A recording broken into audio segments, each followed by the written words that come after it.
नमस्कार साथियों, फिर से एक बार आपका टारगेट विद अजय पांडे में हार्दिक स्वागत और अभिनंदन है। आप सभी लोगों को नवरात्र की हार्दिक शुभकामनाएं और इसके साथ साथ मां जगत जननी दुर्गा से यह प्रार्थना करते हैं कि हे मां, हमारे साथ साथ अपने सभी भक्तजनों का, सभी पुत्रों को आशीर्वाद दीजिए, सबका कल्याण कीजिए। आज हम पढ़ाएंगे साल्ट अर्थात लवण। आज का जो टॉपिक होगा वह होगा लवण। इसके पहले हमने अम्ल के विषय में जाना कि अम्ल किसे कहते हैं, क्षारक किसे कहते हैं, और आज अगला टॉपिक होगा साल्ट किसे कहते हैं, नमक किसे कहते हैं, लवण किसे कहते हैं। देखिए, लवण है क्या? वैसे तो हम अपने भोजन में नमक का प्रतिदिन उपयोग करते हैं। नमक क्या है? नमक लवण है। उसके साथ साथ हमारे जो डाइजेस्टिव सिस्टम है उसमें भी लवण का निर्माण होता है। अब देखिए, लवण कहते किसे हैं, समझते हैं लवण क्या होता है, किसे कहते हैं। देखिए, जब अम्ल और क्षार, अम्ल और क्षार आपस में मिलते हैं तो ये आपस में मिल करके लवण का निर्माण करते हैं। जब अम्ल और क्षार आपस में मिलते हैं तो ये जो अम्ल है ना, ये क्षार के प्रभाव को नष्ट कर देता है, और यह जो क्षार है यह अम्ल के प्रभाव को नष्ट कर देता है। दोनों एक दूसरे के प्रभाव को नष्ट कर देते हैं, और उसके बाद जो तीसरा प्रोडक्ट बनता है, जो तीसरा उत्पाद बनता है, उसी को लवण कहते हैं।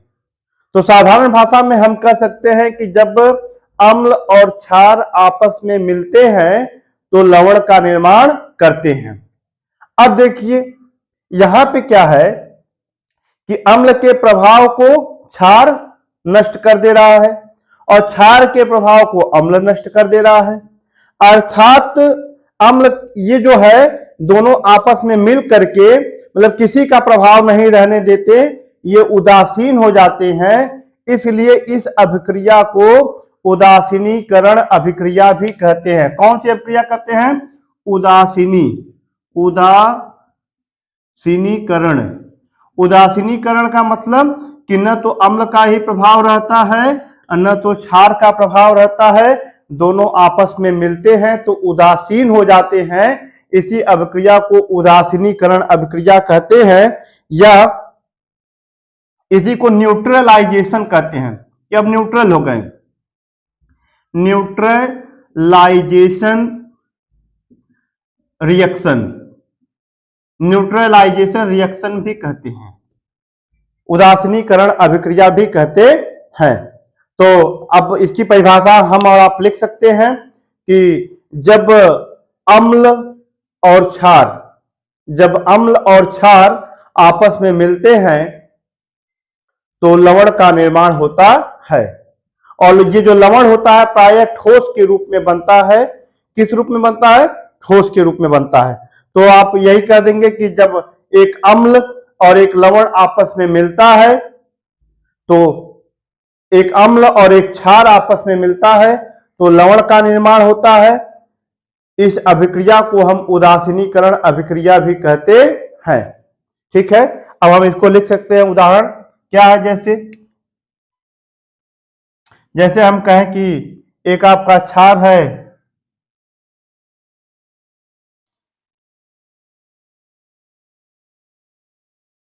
चाहे मान लीजिए यही कह सकते हैं NaOH प्लस HCl, तो क्या बनता है हमारा बनेगा NaCl और प्लस क्या बनता है? जल बनता है। क्या बनता है? जल बनता है। तो ये क्या है? ये क्षार है, सोडियम हाइड्रोक्साइड। ये आपका लवण है, हाइड्रोक्लोरिक अम्ल। और ये बनता है, ये आपका अम्ल है, हाइड्रोक्लोरिक अम्ल। और ये आपका लवण है NaCl, और ये आपका जल है। ठीक इसी प्रकार से हम कह सकते हैं NH3 यानी अमोनिया और प्लस HCl, जब इनकी अभिक्रिया हम कराते हैं, या हम नीचे थोड़ा सा कर रहे हैं, इनकी अभिक्रिया कराते हैं तो बनता है NH4 NH4Cl NH4Cl ammonium chloride, और यह क्या है? लवण है। यह क्या है? लवण बनता है।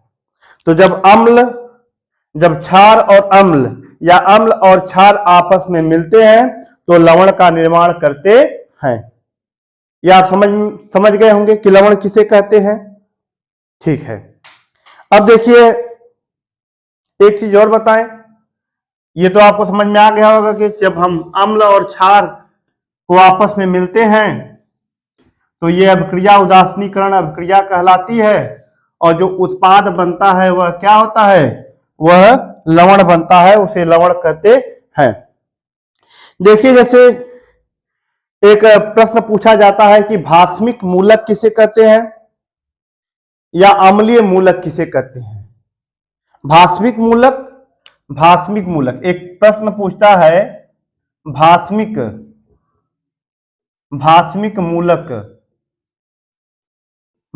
मूलक किसे कहते हैं, या इसी को हम कह सकते हैं बेसिक रेडिकल्स।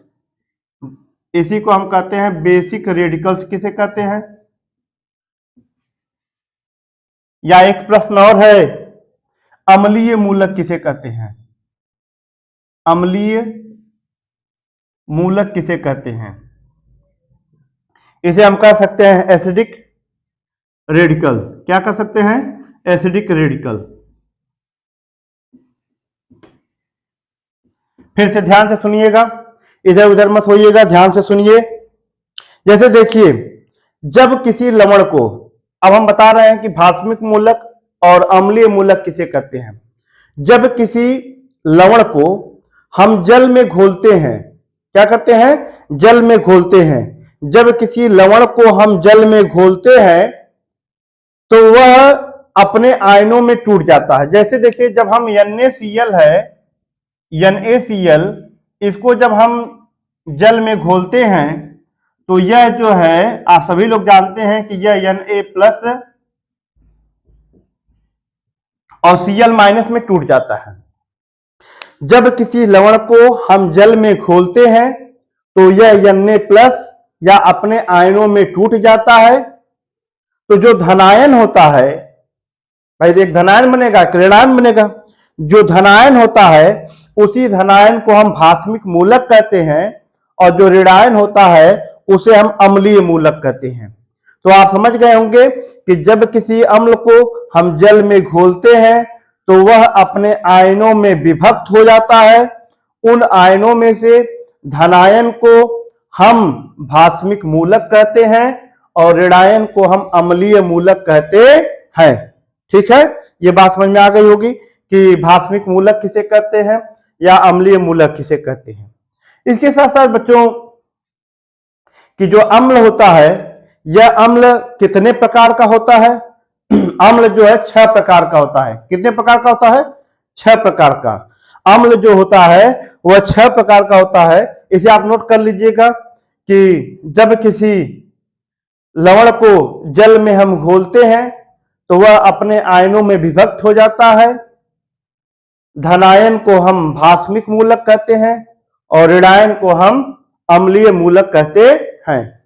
ठीक है, इसे नोट कर लीजिए, हम मिटा रहे हैं। अब हमको पढ़ना है कि अम्लों का वर्गीकरण, कि अम्ल का वर्गीकरण क्या है, अम्ल कितने प्रकार के होते हैं। तो आप एक हेडिंग लिखिए, अम्लों का वर्गीकरण। अरे सॉरी, लवणों का वर्गीकरण। ये बार बार अम्ल आ जा रहा है। लवणों का वर्गीकरण, लवण कितने प्रकार के होते हैं। आप सभी लोग देख लीजिएगा, बोलने में गलती हो गई होगी कहीं, सॉरी उसके लिए। लवणों का वर्गीकरण, तो जो लवण है, यह लवण जो है कि 6 प्रकार के होते हैं। कितने प्रकार के होते हैं? 6 प्रकार के। नोट कर लीजिएगा। नंबर 1 हमारा है सामान्य लवण। नंबर 1 है सामान्य लवण। सामान्य लवण किसे कहते हैं? देखिए, जैसे हम किसी हम कहते थे अम्ल क्या होता है कि जो H प्लस देता है उसे हमने अम्ल कहा, और जो OH माइनस देता था उसे हमने क्षारक या क्षार कहा था। और ये जब दोनों आपस में मिले, अम्ल और क्षार, ये आपका अम्ल हो गया और ये आपका क्षार हो गया, और ये जब दोनों आपस में मिले तो ये बना लवण। लवण, अब लवण तो हमने जान गए कि लवण क्या होता है। अब सामान्य लवण क्या होता है कि ऐसे लवण जिन्हें हम जल में घोलें और वह जल में घुलने के बाद न तो H प्लस दे न तो OH माइनस दे। अर्थात जैसे हम बात करें NaCl की, भाई ये NaCl लवण है और इसको जब हम जल में घोलेंगे तो देख रहे हैं कि इस लवण में न तो H प्लस है और न तो OH माइनस है। भाई इसके पास जब न H प्लस है न तो OH माइनस है तो कहां से H प्लस और OH माइनस देगा? जब इसको हम जल में घोलेंगे और जल में घोलने के बाद यह Na प्लस और Cl माइनस आयन में टूट जाता है।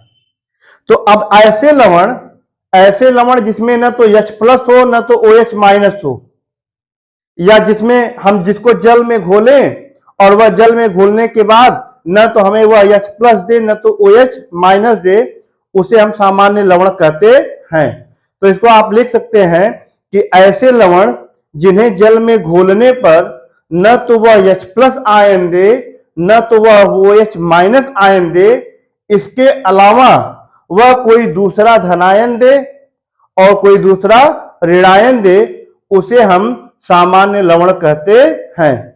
ऐसे लवण जिन्हें जल में घोलने पर वह न तो H प्लस आयन दे न तो वह OH माइनस आयन दे, उसके स्थान पर कोई दूसरा धनायन दे अथवा कोई दूसरा ऋणायन दे, उसे हम सामान्य लवण कहते हैं। उदाहरण आपका NaCl हो जाएगा, और एक NaCl उदाहरण, और दूसरा हो जाएगा KNO3। ठीक है। अब इसके अलावा दूसरा हम देखेंगे, दूसरा लवण क्या है। दूसरे लवण को हम अम्लीय लवण कहेंगे। दूसरा जो प्रकार है वह अम्लीय लवण। अम्लीय लवण किसे कहते हैं? अम्लीय लवण किसे कहते हैं? देखिए, अम्लीय लवण क्या होता है। अम्ल मतलब यही होता है ना जो H प्लस देता था। तो अम्लीय लवण को हम कह सकते हैं कि अम्ल क्या होता था, जो H प्लस देता था उसे अम्ल कहते थे। तो अम्लीय लवण क्या हो जाएगा कि ऐसे लवण जिसे हम जल में घोलते हैं और वह जल में घुलने के बाद H प्लस आयन दे। क्या दे?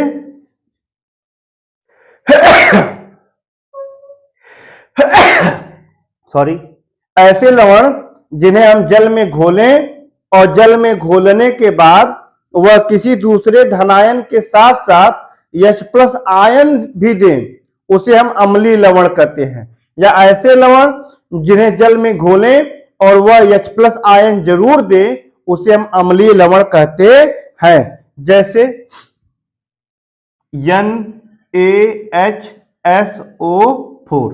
अब देखिए, जब इसे जल में घोलेंगे, जब अगर इसे हम जल में घोलें तो यह H प्लस आयन भी देगा और Na प्लस आयन भी देगा। तो यहाँ पे जो है कि जो उत्पाद बनेगा उसमें N प्लस आयन तो बन ही रहा है, लेकिन उसके साथ साथ H प्लस आयन भी बन रहा था।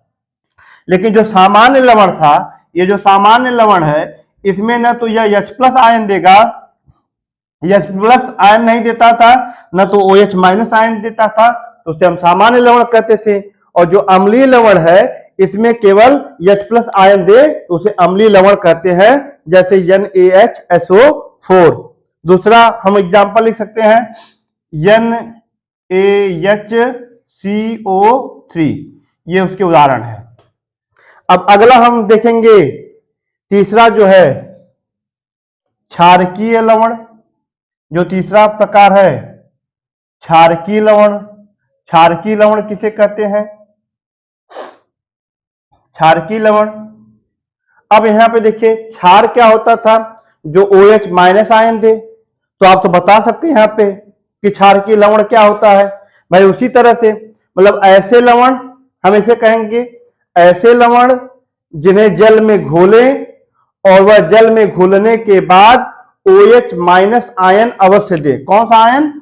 OH माइनस आयन अवश्य दे, उसे हम क्षारकीय लवण कहते हैं। मतलब ऐसे लवण जिन्हें जल में हम घोलें तो वह OH माइनस आयन जरूर दे, तो उसे हम क्षारकीय लवण कहते हैं। जैसे हमारा एग्जाम्पल होगा, आप लिख लीजिए MgOHCl। MgOHCl मतलब इसमें OH जरूर रहना चाहिए, ZnOHCl। अगला है, अगला नंबर होगा मिश्रित लवण। दिख रहा है? मिश्रित लवण, मिश्रित लवण नोट कर लीजिएगा। मिश्रित लवण क्या होता है?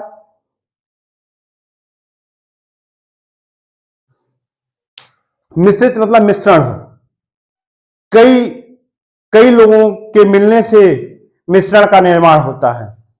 तो ऐसे लवण जिसमें कई धनायन हो, कई ऋणायन हो, भाई मिश्रण का मतलब कई लोगों का मिश्रण है। तो ऐसे लवण जिनमें एक से अधिक प्रकार के धनायन बने, मतलब ऐसे लवण जिन्हें जल में घोलने पर वह एक से अधिक प्रकार के धनायन दे अथवा एक से अधिक प्रकार के ऋणायन दे। ऐसे लवण जिन्हें जल में घोले और वह एक से अधिक प्रकार के धनायन दे अथवा एक से अधिक प्रकार के ऋणायन दे, उसको हम क्या कहते हैं? मिश्रित लवण कहते हैं। जैसे जैसे हम कह सकते हैं एग्जाम्पल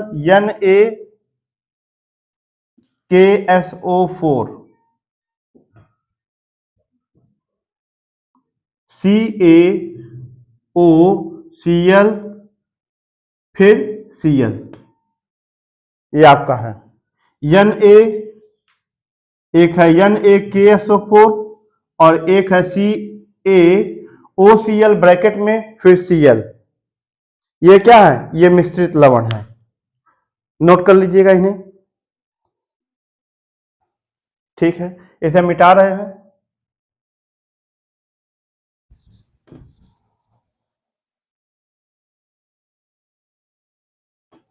अगला देखिए क्या है, नंबर 5वां, द्विक लवण। नंबर 5 है द्विक लवण। द्विक लवण क्या होता है? देखिए द्वि यहां पे है ना, द्वि मतलब दो कह सकते हैं। यहां पे द्वि मतलब दो। देखिए यहां पे क्या है, जब दो सरल लवण जब दो सरल लवण आपस में मिलते हैं तो वह द्विक लवण का निर्माण करते हैं। मतलब कि जैसे दो सरल लवण है, उनको हम किसी जलीय विलयन में मिला दें और उसके वाष्पीकरण से, लवण हमेशा ठोस के रूप में ही प्राप्त होता है ज्यादातर, तो जब दो सरल लवणों को किसी जलीय विलयन में मिला दें, घोल दें और उसका वाष्पीकरण करें और उसके वाष्पीकरण से जो लवण हमें प्राप्त होता है उसे हम द्विक लवण कहते हैं। तो इसको हम कैसे परिभाषित कर सकते हैं कि जब दो सरल लवणों के जलीय विलयन का जब दो सरल लवणों के जलीय विलयन का वाष्पीकरण करने पर दो वाष्पीकरण करने पर जो लवण प्राप्त होता है उसे हम द्विक लवण कहते हैं। दो सरल लवण हैं, उन्हें हमने जल में घोल दिया और हमने उसका वाष्पीकरण किया, गर्म किया, तो पानी वाष्प बनकर उड़ गया और जो लवण बचता है उसे हम द्विक लवण कहते हैं। जैसे फिटकरी, जैसे क्या है? फिटकरी। फिटकरी को पोटास एलम भी कहते हैं और इसका सूत्र है, लंबा है, K2 बहुत इंपॉर्टेंट है, K2SO4 Al2SO4 का थ्राइस, Al2SO4 का थ्राइस पे Al2SO4 का थ्राइस इंटू 24H2O, ये है हमारा द्विक लवण। K2SO4 Al2SO4 का साइज इंटू 24H2O, इसे हम पोटास एलम, इसे हम पोटास एलम या फिटकरी भी कहते हैं। क्या कहते हैं? पोटास एलम भी कहते हैं और फिटकरी भी कहते हैं। इसके अलावा एक और इंपॉर्टेंट है, आप नोट कर लीजिएगा, पूछता है पोटास एलम का फार्मूला सूत्र क्या होगा या फिटकरी का सूत्र क्या होगा, तो आप इसे लिखेंगे। और एक है मोहर लवण, एक अगला है मोहर लवण। मोहर लवण, इसका सूत्र देख लीजिए। इसका सूत्र है मोहर लवण का FeSO4 इंटू NH4SO4 का थ्राइस, सॉरी एक मिनट रुक जाइएगा, NH4 का ट्वाइस इंटू SO4 और इंटू 6H2O, इसे हम मोहर लवण कहते हैं। FeSO4 इंटू NH4 का twice into SO4 into 6H2O, जिसे मोहर लवण, और ये दोनों जो है द्विक लवण के उदाहरण है। किसके उदाहरण है? द्विक लवण के उदाहरण है। ये दोनों द्विक लवण के उदाहरण है। अगला जो है कि जो छठवें प्रकार का है उसका नाम है संकर लवण। संकर लवण, संकर लवण किसे कहते हैं? देखिए संकर लवण क्या होता है, इसे नोट कर लीजिएगा।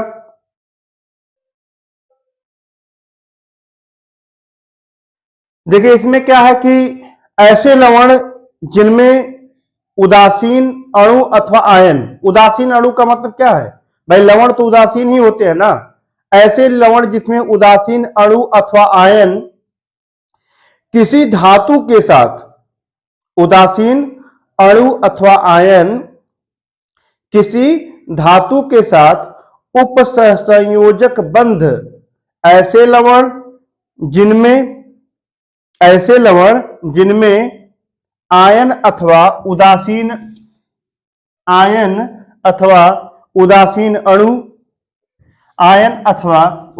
अणु किसी धातु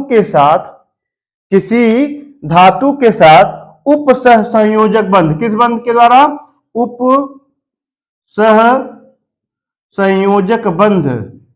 उपसहसंयोजक बंध के द्वारा जुड़े होते हैं, उन्हें हम संकर लवण कहते हैं।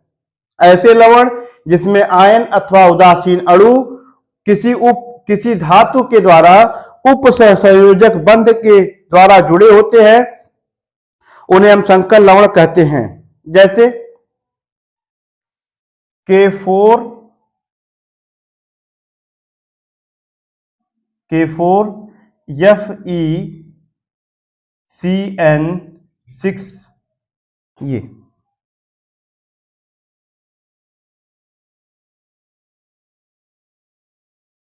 और एक है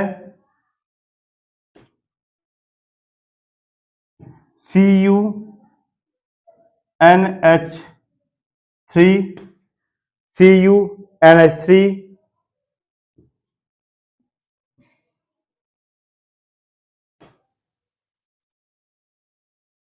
Cl2, इसे याद कर लेंगे। ये क्या है? ये संकर लवण है। इसमें क्या है कि जैसे कोई